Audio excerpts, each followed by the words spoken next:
tivemos aí o nosso terceiro episódio da série The Acolyte, um episódio bem intrigante, um episódio que começa a trabalhar em um suspense, apresenta novas coisas pra gente, dá algumas respostas, mas também deixa muitas dúvidas no ar, deixa muita coisa ali não ser respondida, né? Uma coisa misteriosa, o que pode ou não ter acontecido em alguns momentos, mas a gente vai falar sobre isso e outras coisas aqui nessa análise com spoilers do terceiro episódio da série The Acolyte. Oi, eu sou o Luke, sejam muito bem-vindos ao canal Luke Baduk, canal que mais fala de Star Wars nesse setor da galáxia. E aí, meus amigos, tivemos aí finalmente nosso terceiro episódio, um episódio muito bom, um episódio muito interessante, que começa um pouco lento, mas depois começa a degringolar ali, mas a gente já vai chegar nisso. Primeiro eu tenho um pedido pra fazer pra você que é novo aqui no canal. Você é novo aqui no canal e gosta de Star Wars, começou na fandom agora, quer se aprofundar em alguns assuntos, tá acompanhando The Acolyte e não quer perder cobertura? Então, cara, aqui é o canal perfeito pra você, tá? Aqui no canal Luke Baduk, a gente tem uma legião incrível de balducos, que é o nome que eu chamo vocês carinhosamente, né? Os nossos inscritos aqui são os balducos. E se você quer ser um balduco e quer me ajudar a aumentar essa legião, se inscreve aí, cara, se inscreve aí e deixa o like. Você vai se inscrever pra aumentar a nossa tropa de balducos e deixar o like pro YouTube entender que esse vídeo aqui é legal, que você tá gostando e recomendar para outras pessoas e assim a gente crescer cada vez mais. Sério, é coisa rápida, não vai te custar nada e você vai me fazer muito feliz, porque cada vez que a gente cresce, eu fico mais e mais feliz. Então é isso, dito tudo isso, vamos lá pro vídeo. Então, como eu disse anteriormente, vale lembrar que essa análise aqui é com spoilers, né? Vale dizer que tem muito spoiler aqui do episódio 3, que saiu ontem, na terça-feira. Então fica aí por sua conta em risco, beleza? O episódio 3, que o nome é... Eu esqueci. Eu esqueci de anotar, cara. Tem o roteiro aqui, ó. Tem um monte de coisa anotada aqui, mas eu esqueci de anotar o nome do episódio, porém vai estar aparecendo aí embaixo pra vocês, tá? E esse terceiro episódio, eu senti que ele tem um ritmo um pouco mais lento. Ele tem um começo bem arrastado. Eu vou dizer pra vocês que eu gostei dos conceitos que foram apresentados no começo, mas o ritmo, né, a forma como a história tava andando no começo, eu achei bem, digamos, um pouco desinteressante, um pouco chata, tá? Eu senti que ele foi bem arrastado ali nos primeiros 10 minutos, por aí. Depois ele vai ficando interessante, vai começando a desenrolar ali e vai tomando um rumo bem melhor. Mas nesses primeiros 10 minutos eu achei ele bem chatinho, um pouco maçante, né? E um detalhe aqui bem interessante, que a logo de The Acolyte, que teve uma mudança, né? Antes era uma logo toda vermelha e tal, que remetia total ao Sith. Agora ela tem essa coisa dos dois sóis ali se encontrando, que eu achava que era só pelas duas gêmeas, né? Na letra O de Acolyte, que eu achava que era só pelas duas gêmeas, mas tem uma outra coisa que tem relação com essa logo aí. Nessas duas luas aí, dando contraste, uma azul, outra vermelha, que é a lua de Braddock. A lua de Braddock, ou talvez as duas luas, elas são exatamente como na logo, né? É uma azul e a outra vermelha atrás. Eu achei incrível essa referência, eu adorei, eu achei interessantíssimo e faz sentido o planeta ter duas luas, a logo ter os dois Os e as gêmeas, né, representarem essas duas coisas, né, ter esse paralelo. E aí, no começo do episódio já, a gente é apresentado as duas irmãs, crianças, né, a gente vê ali que esse episódio é 100% um flashback, e ele é mostrado da visão, pelo menos eu achei, muito da visão da Osha, né, é um ponto de vista da Osha, e a gente vê a natureza das duas irmãs. Enquanto uma é mais pacífica, mais curiosa, eu senti muito isso na Osha, ela é muito curiosa, ela gosta muito de investigar as coisas, de ver como a força funciona, como ela age em outras criaturas. A May, eu diria que ela é um pouquinho mais psicopata, ela é um pouco mais fria, ela tem uma curiosidade um pouco mais sombria. A May, ela é mais sombria. E é interessante a gente ver isso no começo, que vai acarretar lá no final nas consequências das decisões da May. E também é interessante ver como a May, ela é apegada na Osha. Ela tem um carinho pela Osha, mas não um carinho normal. Eu diria que ela tem um carinho possessivo, ela é meio que obcecada na Osha, de as duas sempre ficarem juntas, as duas serem uma dividida em duas e tudo mais, e eu achei isso um conceito muito interessante, mostra a natureza de cada uma e como cada uma vai lidar com as coisas no futuro, né, no fim do episódio. Aí também a gente é apresentado ao culto de bruxas, que não é dito, né, a gente sabe que é um coven, né, que é a mãe Aniceia, inclusive eu acertei algumas coisas da minha teoria aí, mas depois a gente fala sobre isso. A mãe Aniceia é realmente a mãe delas, porém tem outra mãe, que é a mãe Coril, né, é dito pra gente que a mãe Coril gerou as duas, né, ela carregou no ventre e a mãe Aniceia criou. Mas assim, criou em que sentido? Porque depois, lá pra frente, a mãe Aniceia vai dizer que as crianças não têm pai, mas foram geradas pela força? Será que o pai foi morto? Porque eu acho, né, pelo menos na minha concepção, não é possível se gerar vida usando a força. O Plagueis tentou isso, mas não conseguiu. Então é interessante a gente ver isso aí. A mãe Aniceia e a mãe Coril também parecem ser um casal. Eu achei interessante isso, né? Parece ser uma coisa ali, esse rito de bruxas, esse coven de bruxas. Bruxas não, né? Bruxas. Eles parecem ser uma coisa meio das Amazonas, né, da DC, parece ser uma coisa que pega muito nas mulheres, ser uma coisa mais de mulheres, tipo as bruxas de Dathomir, porém, se não me engano, tem um homem lá no meio, tem macho aí no meio. Então não sei dizer se é ou não isso, porém não é dito pra gente o que elas são, elas definitivamente não são aceita lá da mão aberta, que aparece na segunda fase da Alta República, aquilo lá foi realmente exterminado, e elas podem ser uma vertente das bruxas de Dathomir, ou algo novo, algo diferente, né? Um culto novo, que eu acho que é muito mais provável delas serem ali um culto novo, né? Algo diferente. E por falar em diferente, é legal ver a particularidade delas na visão da força. A mãe Aniceia vai ali explicando para as garotas, né, sobre os conceitos da força, e ela diz que alguns enxergam como força e como poder, e elas enxergam como um fio da vida, né? Ela até faz um fio ali usando a força. Eu curti esse conceito, achei legal ela mostrar dessa forma aí diferente, mostrar que cada religião, por assim dizer, né, tem uma visão diferente do que é a força. Ali, a gente vai vendo alguns conflitos entre a Osha e a Mei, e a gente descobre que, pelo menos no uso da força, a Mei, ela é mais ofensiva, ela é mais forte, e a Osha é mais defensiva, talvez um pouco mais fraca, ela fica sempre na defensiva ali, e a Mei não, a Mei ataca, tanto que ela defende a Osha lá da mãe Aniceia, quando a mãe Aniceia ataca, ela que defende, e é legal a gente ver isso que tá diretamente ligado na natureza das duas. E também uma coisa ligada à natureza das duas é uma coisa da Osha querer ser independente, querer ter suas próprias ideias, pensar da sua própria forma e não ser uma gêmea para sempre, né? Não ter que pensar sempre como a Mei pensa, ou em conjunto com a Mei. Ela quer viver a própria vida. E aí, partindo da parte das bruxas e entrando na parte dos Jedi, o Mestre Sol, junto com os Jedi ali, que são Kelnaka, Mestra Indara e o Padawan Torbin, que é o Padawan da Mestra Indara, eles estão ali em Braddock, né, investigando alguma coisa. Eles estão ali espreitando e olhando as crianças. E aí é dito pra gente que eles estão em uma missão para resgatar essas crianças mesmo. Foi até uma coisa que eu falei no vídeo de teoria que saiu aí essa semana, que eles estavam lá para resgatar, né, poderiam estar lá para resgatar essas crianças, e aí deu uma merda colossal, e foi realmente o que aconteceu.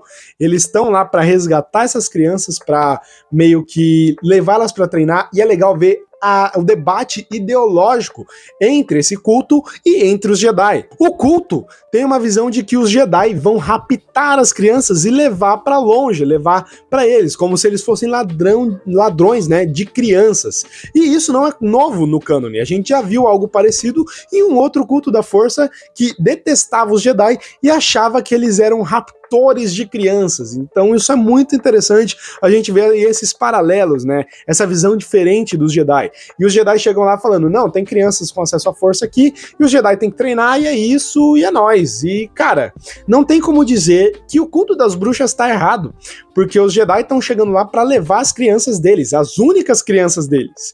E assim, É estranho, realmente é estranho se a gente for para pensar, os Jedi chegarem e já imporem, não, essa criança tem que ir com a gente, pronto, acabou.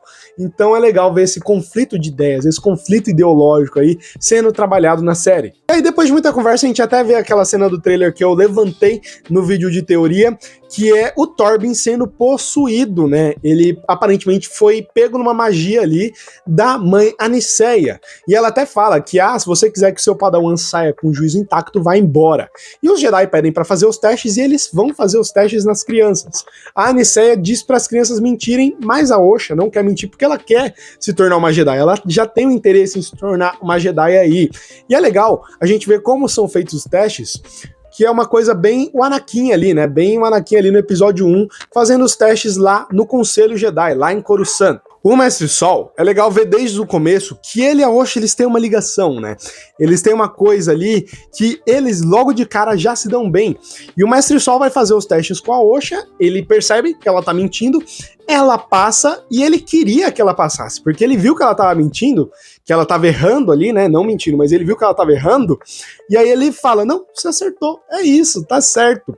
E ele queria que ela passasse de todo jeito, porque eu acho que aquele teste era só uma formalidade, já que eles já pretendiam levar aquelas crianças, talvez pra, entre aspas, proteger elas do culto, da cerimônia, que estava sendo feito um ritual ali, não foi concluído, eu até tinha esquecido total de falar disso, estava sendo feito um ritual ali na mãe Aniceia, fazendo nas crianças, essas crianças aparentemente são sucessoras do cargo dela, elas estão ali para pegar ali o cargo dela como controladora e líder do culto, tanto que a May fica com aquela cicatriz que a gente viu no primeiro episódio, que tinha a cicatriz, e aí a mãe Aniceia faz ali o ritual, fica a cicatriz na May, só que não consegue completar na Osha, né? E é interessante isso, é legal a gente ver isso.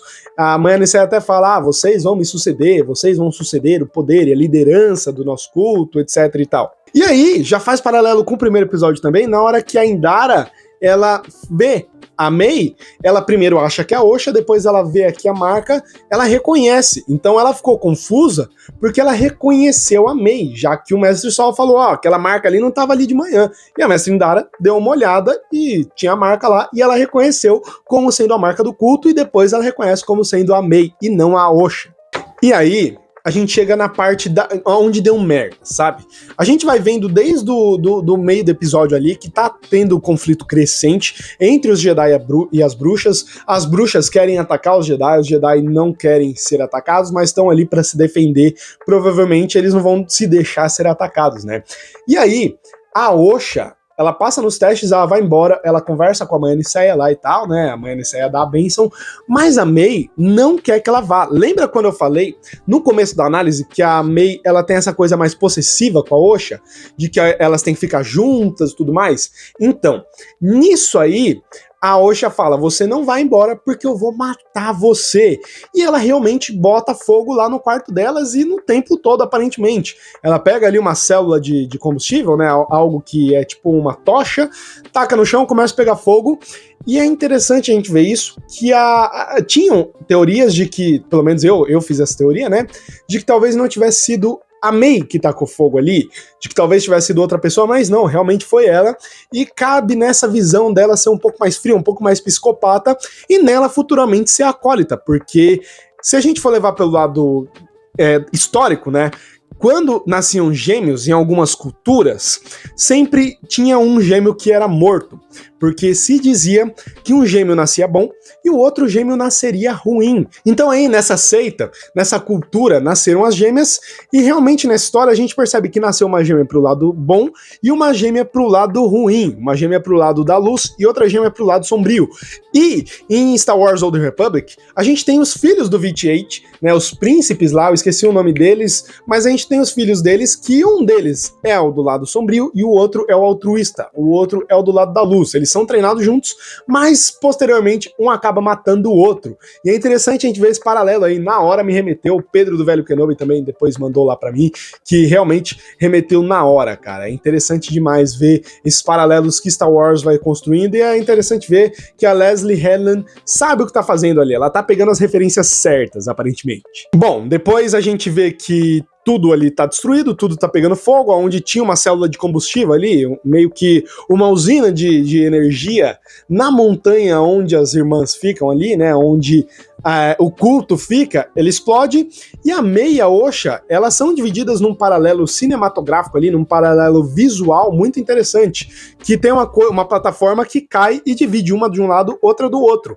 E o Mestre Sol chega e tenta salvar as duas, porém a Mei cai ali no abismo e é dada como morta, né? O Mestre Sol até fala no primeiro episódio que viu a Mei morrer, porém ela não tá morta. E aí ele salva a Osha, leva pra nave, vai levar pra Coruscant e fala que vai treinar.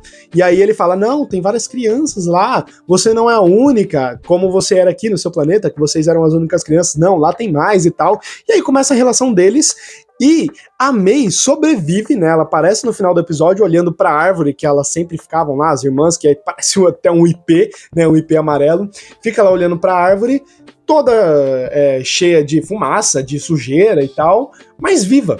E não é dito pra gente como ela sobreviveu, não é dito se ela usou a força, só mostra ela caindo, depois ela sobrevivendo, e ela aparece ali viva. Talvez ela vá ser resgatada pelo Lord Sif, talvez ela vá ser encontrada por alguém e depois treinada pelo Lord Sif, a gente não sabe ainda, mas é interessante a gente ver uma coisa aqui também no final do episódio. O Mestre Torbin aparece com cicatrizes no rosto, lá na nave deles. E pelo que eu percebi, o Mestre Kaunaka não tá na nave, só tá o Torbin com o rosto todo machucado, a Indara, a Osha e o Mestre Sol.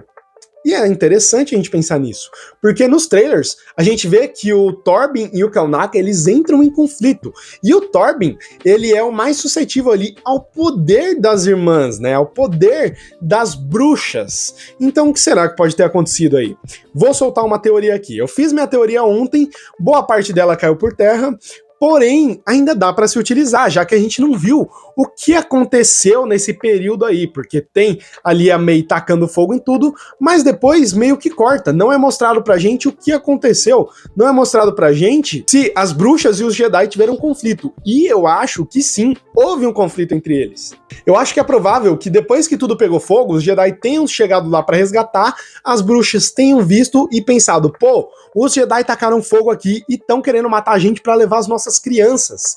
E aí vai começar um conflito e, por ordens do Mestre Sol, os Jedi vão acabar atacando as bruxas para poder se defender e vão exterminar todas elas. Ou pode ser que pegue fogo em tudo lá, e em ordens do Mestre Sol, os Jedi vão lá para matar as bruxas, para proteger as crianças, resgatar elas e exterminar esse culto aí. Cara, eu acho que de qualquer forma o Mestre Sol tá envolvido, de qualquer forma o Mestre Sol foi o mandante, mas é interessante a gente pensar em que ponto.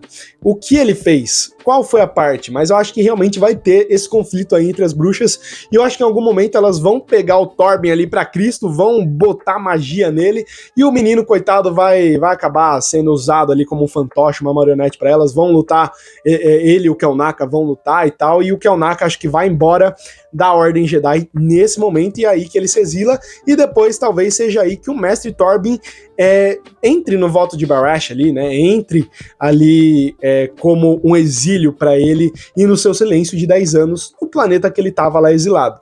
E aí, como eu disse, eu acho que pode ser tratado dos diferentes pontos de vista, né? Aqui nesse episódio a gente viu o ponto de vista da Osha, então acho que talvez a gente tenha futuramente o ponto de vista da Mei, a partir do momento que ela cai naquele fosso, e depois o ponto de vista do Mestre Sol mostrando o que realmente aconteceu ali para as bruxas morrerem, porque elas só apareceram mortas ali, aquele incêndio não teria matado todas daquela forma, e os Jedi ficariam vivos, né? Então acho que elas foram mortas pelos Jedi, e eu acho que vai ser trabalhado dessa forma, um ponto de vista da Osha, o da Mei, e depois o do Mestre Sol. Mas é isso, essa foi a análise, esses foram os detalhes que eu percebi, mas eu quero saber de vocês, então comenta aí embaixo o que vocês acharam, quais outros detalhes eu deixei passar e o que vocês estão esperando pro próximo episódio. Então foi isso, não esquece de se inscrever aí no canal, deixar o like e ativar o sininho e também compartilha para aquele seu amigo que tá curtindo The Acolyte, tá? Então é isso, que a força esteja com vocês, valeu, falou e tchau, até o próximo vídeo.